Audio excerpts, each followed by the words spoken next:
सभी को सुप्रभात। मैं शिषपाल मेरू, हिंदी साहित्य बीए पार्ट सेकेंड हिंदी साहित्य।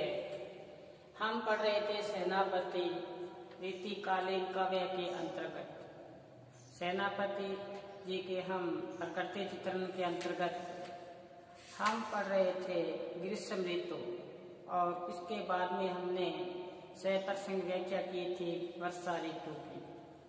वर्षा ऋतु में कवि ने बताया कि दामने दमक सुर चाप की चमक, आकाश में बादलों की बारिश होती है तो चारों तरफ से उमड़ घुमड़ के आते हैं, और वो बादल उमड़ घुमड़ के आते हैं तो वियोग से पीड़ित नायिका को उस समय बहुत वेदना होती है। जंका पिया विदेश बसत है, लिख लिख भेजे पाती। इस प्रकार से कवि ने यहाँ पे बताया कि जिस पर शीतलता ही तल समीर झकझोर दे, सेनापति आवन कहियो हो मन भावन। सेनापति के माध्यम से एक सखी कहती है कि मेरा प्रीतम आने के लिए कहा था, आवन कहो मन भावन। कहते आने के लिए बोला था, लाग्यो तरसावन। अब मेरा प्रीतम तरसाने लगा है और विरह जुर जोरते उधर मेरा वियोग है, वो मेरे पे क्या नहीं है, काबू नहीं है। इसी प्रकार से आयो सखी विरह सर सावन, लाग्यो बरसावन। सलिल चहु और चारों तरफ से क्या हो रही है, बारिश हो रही है, और उधर से वियोग में मेरे नेत्रों से अश्रुधारा बह रही है। ए दो नैन मेरो केव न माने, नीर बह जैसे सावन की। इस प्रकार से नायिका की वेदना की तरफ बढ़ रही है, उधर से वर्षा ऋतु शुरू हो चुकी है। जिस प्रकार से फर्स्ट एड में आपने पढ़ा डोला मारू में कि पावस आएगी साहिबा, पावस का से वर्षा ऋतु आ गई, वर्षा शुरू होगी, वर्षा शुरू हो गई। पावस आएगी साहिबा, साहिबा का से प्रीतम बोलन लग गया मोर, मोर बोलना शुरू कर दिया है। तुम घर कंता आवे नहीं, जो बन किधरे जो। कहते आप घर पे आते नहीं हो, इसलिए मुझे इस युवावस्था पर क्या नहीं है, काबू नहीं है। ये ही यहाँ पे बताया था। फिर बताया था ग्रीष्म ऋतु में, ग्रीष्म ऋतु में सूर्य वृष राशि पे आ जाता है और सूर्य की जो किरण है वो हजारों गुना बढ़ जाती है, जिससे धरती पर तपन बढ़ती है। इसलिए कवि ने बताया यहाँ पे कि राहगीर और पंछी छाया को ढूंढते हुए व्याकुल बेचैन घूमते हैं, और कहते हैं ठंडी पावन एक कोने में जाके बैठ जाती है। ऐसी भयानक स्थिति होती है जब ग्रीष्म ऋतु आती है। इसी प्रकार बिहारी ने कहा था, पढ़ा भी था हमने कि कहलाने एकल बसत अहि मयूर, मृग बाग जगत तपोवन कियो, दीर्घ दाद निदाद। की ऐसी स्थिति आती है जब ग्रीष्म ऋतु आती है तो अपनी शत्रुता भूलकर सभी एक जगह विराजमान होते हैं। तो इसी प्रकार हम आगे इनकी शरद ऋतु के बारे में आज सप्रसंग व्याख्या करते हैं। शरद ऋतु तो देखें ध्यान से कि पावस निकास ताते पायो अवकाश भयो, जो है को प्रकाश शोभा शशि रमेने की। विमल आकाश होत वारिद विकास सेना, पति फूले काश हित हसन के दिए को। चीटी ने गर्द, चीटी का से धरती, चीटी ने गर्द, गर्द का से धूल। मानो रंगे है हरद साली, सोहत जरद को मिलावे प्राण किए को। मत है दुरंद, दुरंद का से हाथी, मृत्यु खंजन दर्द ऋतु। आई है सखी आई है शरद सुखदानी सब जीव को। पहले हम शरद ऋतु के बारे में सप्रसंग व्याख्या करते हैं। तो कवि ने यहाँ पे प्राकृतिक परिवेश का, यहाँ पर मनोरम छटा का जो निरूपण किया है, उसमें बताया है कवि सेनापति ने शरद ऋतु के बारे में तो कहते हैं कि वर्षा ऋतु समाप्त हो जाने के बाद, जैसे हमने पहले वर्षा ऋतु पढ़ी, वर्षा ऋतु समाप्त हो जाने के बाद पावस निकास, पावस का सिर्फ वर्षा ऋतु निकास समाप्ति हो जाने के बाद में पायो अवकाश भयो, अब क्या हुआ, थोड़ा अवकाश मिला, तो कहते हैं जोने को प्रकाश, जोने का चांदनी, चांदनी का जो प्रकाश है, शशि रमणीय को, चंद्रमा की जो शोभा है वो और भी उज्जवल हो चुकी है। तो कवि ने बताया कि जैसे ही वर्षा ऋतु क्या हुई, समाप्त हुई, वर्षा ऋतु समाप्त हुई, तब कहते हैं अब हो जाने के बाद में चंद्रमा का जो उज्जवल प्रकाश है, चांदनी है, वो और भी शोभादायक हो चुकी है, वो और भी क्या हो चुकी है, शोभादायक हो चुकी है चंद्रमा की चांदनी। फिर बताया कि विमल आकाश होत, आकाश बादलों से क्या हो गया, रहित हो गया, पवित्र हो गया आकाश, वारिज विकास सेना, और वारिज का से कमल, कमल खिल चुके हैं, चारों तरफ से कमल क्या है, खिल चुके हैं, आकाश साफ हो गया, समस्त हो गया। फिर कवि ने बताया कि पत्ती फूले काश, काश की पत्तियां फल फूल फूलने शुरू हो गए हैं, हित हसन जिए को, हंस पक्षी, हंस जो पक्षी है उसने उनका जो हृदय है, जिए का अस्य हृदय प्रसन्न हो चुका है वर्षा ऋतु समाप्ति के बाद।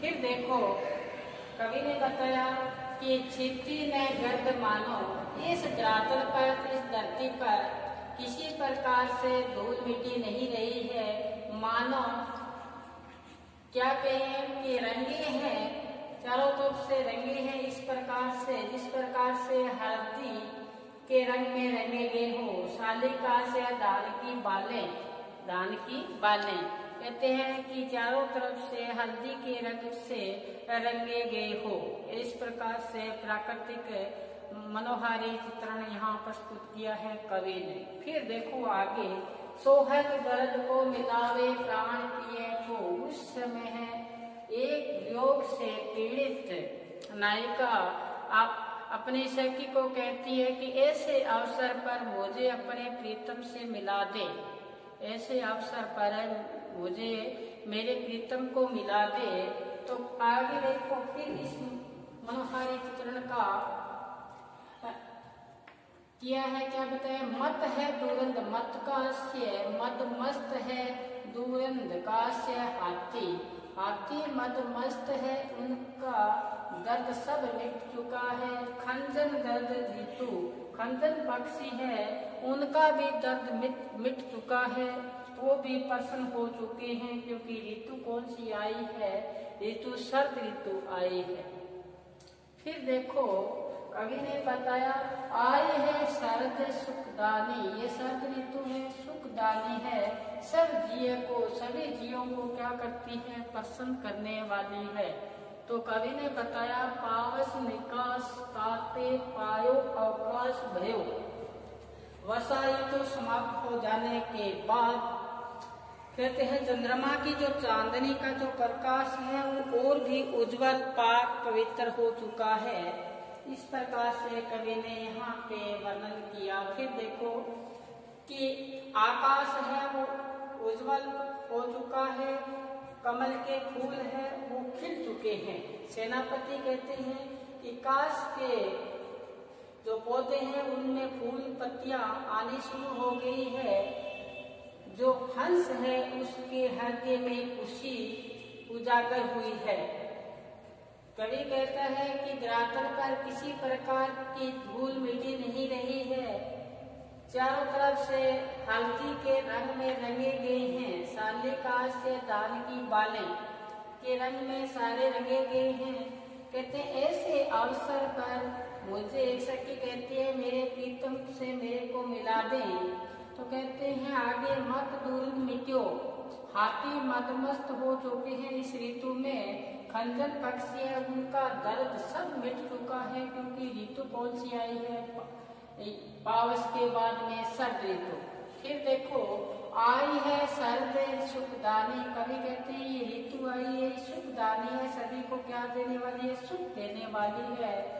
और ये कब, वर्षा ऋतु समाप्ति के बाद में। फिर इसके बाद में हम चर्चा करते हैं शिशिर ऋतु की। शिशिर में शशि को स्वरूप पावे सविता हो, गाम मुंह में चांदनी की दूती चमकती है, सेनापति होत शीतलता है सहस मुनि, रजनी की जाई वासर में झलकती है, चाहत चकोर सूर और दरग छोर करी, चकवा की छाती तजी धीर दसकती है, चंद के भरम होत मोद कुमोदनी को, शशि शंख पंकजनी फूली ने सकती है। शिशु ऋतु का वर्णन यहाँ पे कवि ने किया है, बड़ा ही अच्छा वर्णन है, ध्यान से सुनना कि शिशु ऋतु में जो चंद्रमा को स्वरूप दावे सविता, सूर्य किसका रूप धारण कर लेता है, चंद्रमा का, किसका रूप धारण कर लेता है, चंद्रमा का। शिशु ऋतु में सूर्य किसका रूप धारण करता है, चंद्रमा का। ऐसे इसमें क्या आ जाती है, शीतलता आ जाती है। जब ये ऋतु आती है तो सूर्य में भी क्या आ जाती है, शीतलता आ जाती है। तो कवि ने बताया कि सर्दी ऋतु में सूर्य का जो तेज है वो क्या हो जाता है, कम पड़ जाता है, चंद्रमा शीतल स्वरूप ग्रहण कर लेता है। फिर बताया कि तथा धूप में भी चांदनी सी चमक, दामका से धूप में चांदनी सी द्युतिका से चमकती है। जैसे धूप आती है सूर्य की तो ऐसा लगता है जैसे चंद्रमा की क्या हो, चांदनी व्याप्त हो, चांदनी क्या हो, व्याप्त हो। तो सेनापति कहते हैं शीतलता सहस पुनि, सेनापति कहते हैं कि होत शीतलता है सहस पुनि, हजारों गुना शीतलता बढ़ जाती है सूर्य की जब किरणों में। तो रजनी की जाई, कहते हैं ऐसा लगता है जैसे रजनीकांत से रात की परछाई दिन में झलकती है, ऐसा लगता है कि रात की छाया किस में पड़ती है, दिन में पड़ती है। रात का वातावरण सा प्रस्तुत हो जाता है दिन में। सेनापति कहते हैं सेनापति होत शीतलता सहस मुनि, रजनी की जाई वासका से दिन में झलकती है, चाहत चकोर सूर और दृग किए करी शोर। सुनो, कहते हैं चकोर पक्षी सूर्य की ओर अपने आंखें किए हुए देखता है। कि आपको पता होगा कि चकोर पक्षी चंद्रमा को चाहता है सदैव, सूर्य को नहीं चंद्रमा को, क्योंकि दिन में देख ही नहीं पाता। कहते ना चकवी बिछड़ी रेन की आन मिली पर बात, चकवी रात को बिछड़ जाती है सुबह मिलती है। इसी प्रकार जब दिन में भी ऐसा लगता है कि रात्रि सी प्रतीत होती है, सूर्य की किरणें शीतलता ग्रहण करने के बाद में कवि कहते हैं कि दिन में जो वासर है उसकी द्युति चमकती है, प्रकाश चमकता है दिन जैसा, रात जैसा। तो यहाँ यही बात बताई है कि चकोर पक्षी सूर्य की ओर मुंह किए हुए आंखें देख रही है उसकी ओर, वो चाहता है चकवा छाती तजी धीर दसती है। चकवे को भ्रम हो गया कि सूर्य क्या है, चंद्रमा है। तो यहाँ पे अलंकार कौन सा हुआ, भ्रांतिमान अलंकार। फिर देखो आगे, चंद के भ्रम होत, कहते चंद्रमा का भ्रम हुआ, ऐसा लगा कि सूर्य नहीं है चंद्रमा है। मोद कुमोदनी को, कहते हैं कुमोदनी है वो खिल पड़ती है। कुमोदनी कब खिलती है, रात को। लेकिन यहाँ सूर्य का तेज कम हो जाने के कारण कुमोदनी दिन में ही खिलना प्रारंभ कर दिया। आपने एक दोहा पढ़ा होगा कि जल में बसे कुमोदनी, चंदा बसे आकाश। जल में कुमोदनी होती है और चंदा कहाँ पे होते हैं? आकाश में। जो ताही को भावता तो ताही के पास, जो जिसको भाता है वो उसी के पास चला जाता है। तो चांदनी को कुमोदनी को भी भ्रम हो गया कि चंद्रमा ये सूर्य नहीं है, ये क्या है? चंद्रमा है। इसलिए वो भी खिल चुकी है। शशि शंख पक्क जनी फूली ने शक्ति है। अब उसने क्या किया? खिलना प्रारंभ कर दिया है। तो ये है अपने शिशिर ऋतु। शिशिर ऋतु में शशि को स्वरूप पावे सविता। इस ऋतु में सूर्य अपनी शीतलता को त्याग कर चंद्रमा रूपी क्या कर लेता है? द्युति चमक लेता है। आगे बताया सेनापति होत शीतलता सहस होनी। सेनापति कहते हैं उस समय सूर्य की किरणों से शीतलता व्याप्त हो जाती है 1000 गुना। तो कहते हैं कि दिन में भी छवि कैसी लगती है? रजनी जैसी, रात्रि जैसी झलकती है। कहते हैं चकोर पक्षी सूर्य की ओर आंखें किए हुए टकटकी लगाकर देखता है, उसको अपने आप पर धैर्य धारण नहीं कर पाता और कुमोदनी को ये भ्रम हो जाता है कि चंद्रमा सूर्य नहीं है, ये चंद्रमा है। इसलिए उसने खिलना क्या कर दिया? प्रारंभ कर दिया। ये थी शिशिर ऋतु के बारे में कवि का यहाँ पे संज्ञा किया। अब चलते हैं हम बसंत ऋतु। कौन सी ऋतु? बसंत ऋतु। इसके बारे में हम चर्चा करें तो क्या बताए हैं? बारण बारण तरु फूले उपवन वन, सोई चतुरंग संग दल लहेतु है। बंदी जिम बोलत वीरद वीर कोकिल है, गूंजत मधुप गान गुण गहितु है। आवे आस पास बहुपन की सुबास सोई, सौंदे के सुगंध मांद सने हेतु है। शोभा को समाजु सेनापति सुख साध आजू, आवत बसंत ऋतु राजू हेतु है। तो बसंत ऋतु में ये वर्णन किया है कवि ने। बसंत ऋतु आती है, चारों तरफ से वाटिकाओं में फूल खिलना प्रारंभ कर देते हैं। भंवरे फूलों पे क्या करते हैं? गुंजार करते हैं, मंडराते हैं।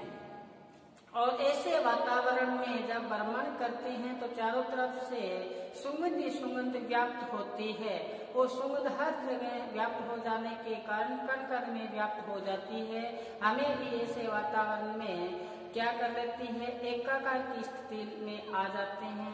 सुगंध ही सुगंध व्याप्त होती है। तो कवि ने बताया गुण क्या बताया? वर्ण वर्ण करो फूले उपवन वन। कहते हैं वर्ण वर्ण के पेड़ों पे फूल और उपवन वन चारों तरफ के रंग में रंगे गए हैं। उनपे फूल आ चुके हैं, सुंदर सुंदर उसपे क्या आ चुके हैं? फूल आ चुके हैं। और वर्ण वर्ण यानी कई वर्णों के पेड़ पौधों पर फूल रंग बिरंगे वृक्ष लता सुशोभित हो रही है और साथ में उन पर रंगीन पत्ते दिखाई देते हैं। बाकी बाकी की नई नई कोकिलें निकलने प्रारंभ हो जाती है। चारों तरफ से एक रमणीय वातावरण उपस्थित हो जाता है। तो कवि ने बताया कि बंदी जिमी बोलत वीरद वीर कोकिल है। चारों तरफ से कोयल अपनी मधुर आवाज में बोलना प्रारंभ कर दिया है। इस प्रकार से कोयलें कूक रही है जैसे बंदीजन वीरों का क्या कर रहे हो? जी बंदीजन वीरों का यशोगान कर रहे हैं। इसी प्रकार कोयल भी अपना गुंजार कर रही है। फिर बता बर्मर मधुका से बर्मर गुंजत है गान गुने हेतु है। भंवरे ने अपना गान शुरू कर दिया है, फूलों पर मंडराना शुरू कर दिया है। मैंने बताया कि चारों तरफ से जब फूल ही फूल खिले हो तो एक ऐसा वातावरण उपस्थित हो जाता है खुशी का। तो मधुपों ने भी अपना गान प्रारंभ कर दिया किस पे?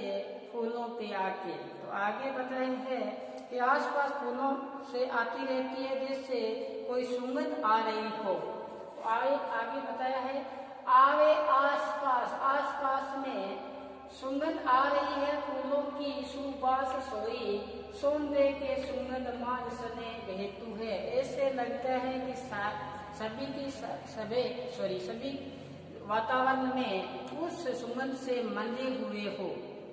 फिर आगे देखो कवि ने क्या बताया, शोभा को समाजू सेनापति सुख साजू आजू, आवत बसंत ऋतु राजू कहतू है। तो कवि कहता है कि ऐसा लगता है जैसे ऋतुराज बसंत एक राजा की तरह आ रहा है। ऋतुराज क्या आ रहा है, एक राजा की भांति आ रहा है, तथा राजा अपने लवाजमे के साथ आता है, ऋतुराज बसंत प्राकृतिक सौंदर्य के साथ आ गया है। तो यहाँ पे कवि ने बसंत ऋतु का आना और चारों तरफ से उसी का वातावरण छा जाना बताया है। कवि ने बताया है कि बसंत ऋतु के आगमन पर सब और प्राकृतिक सौंदर्य बढ़ जाता है और ऐसा लगता है जैसे साज सज्जा और सेनापति के साथ ऋतुओं का राजा बसंत आ चुका है। राजा अपने लवाजमे के साथ आता है, ऋतुराज बसंत की प्राकृतिक सौंदर्य आ जाता है। तो कवि ने बसंत ऋतु के प्रकृति क्षेत्र में व्याप्त होने वाली शोभा का यहाँ पर मनोहारी चित्रण प्रस्तुत किया है। साथ में यहाँ पे कवि ने कल्पना शक्ति का परिचय भी दिया है। अनुप्रास अलंकार के माध्यम से, पुनरुक्ति प्रकाश के अलंकार के माध्यम से यहाँ पर बसंत ऋतु का क्या किया है, वर्णन किया है। वर्ण वर्ण तरु फूले, वर्ण वर्ण तरु फूले, उपवन वन सोई चतुरंग दल हेतु है। कहते चारों तरफ से फूल पौधों पर व्याप्त हो चुके हैं, कहते अपने दल के साथ हो चुके हैं। जिस प्रकार से कहते हैं कोयल गान करती है, जिस प्रकार से कहते हैं कि कोयल इस तरह से कूक रही है जैसे बंदी जनों वीरों का कोई क्या कर रहा है, यशो गान कर रहा है और भ्रमर उन फूलों पर गुंजार कर रहे हैं। आसपास का वातावरण है वो खुशबू से क्या हो चुका है, व्याप्त हो चुका है। सुगंध ऐसे आती है जैसे सभी उस खुशबू में क्या है, रंगे गए हो। तो ये था प्राकृतिक चित्रण कवि का। यहाँ पे शरद ऋतु, शिशु ऋतु और यहाँ पे बसंत ऋतु। हमने इनकी 5 ऋतुएं थी, 5 ऋतुओं के बारे में जो पाठ्यक्रम में दिया था उस पर आज हमने सप्रसंग व्याख्या की है। सेनापति जी का जो हमारे पाठ्यक्रम में था हमने उस पर अध्ययन आज पूर्णता की ओर लेके चले गए। अब हम आगामी जब हमारी बैंड होगी हम नए टॉपिक के साथ फिर उपस्थित होंगे। जैसे अपने अभी तक केशवदास जी के रामचंद्रिका वर्णन केशवदास जी का अभी तक हमारे शेष है। इसके बाद में भूषण, महाकवि भूषण है अभी हमारे शेष पड़ा है। और इनके बाद में हम पढ़ेंगे रीतिकालीन काव्य का इतिहास, परिस्थितियाँ और नामकरण, काव्य हेतु, काव्य प्रयोजन, नायक नायिका भेद। ये बार बार मैं आपको अवगत करवा रहा हूँ कि आपके हृदय में ये याद रहे। तो नायक नायिका भेद फिर पढ़ेंगे अपने छंद में दोहा, चौपाई, कुंडलियां, कवित, गीतिका, हरिगीत, गीतिका, रोला उलाला, इनकी मालिनी, सवैया, छंद, इनके बारे में हम चर्चा करेंगे। तो कल हम नए टॉपिक के साथ फिर हाजिर होंगे। तब तक आप घर पर रहें और सेनापति जी का जितना आपको सप्रसंग व्याख्या करवाई है उस पर आप घर पे अध्ययन करें, घर पर रहें, सुरक्षित रहें, पढ़ते रहें। धन्यवाद।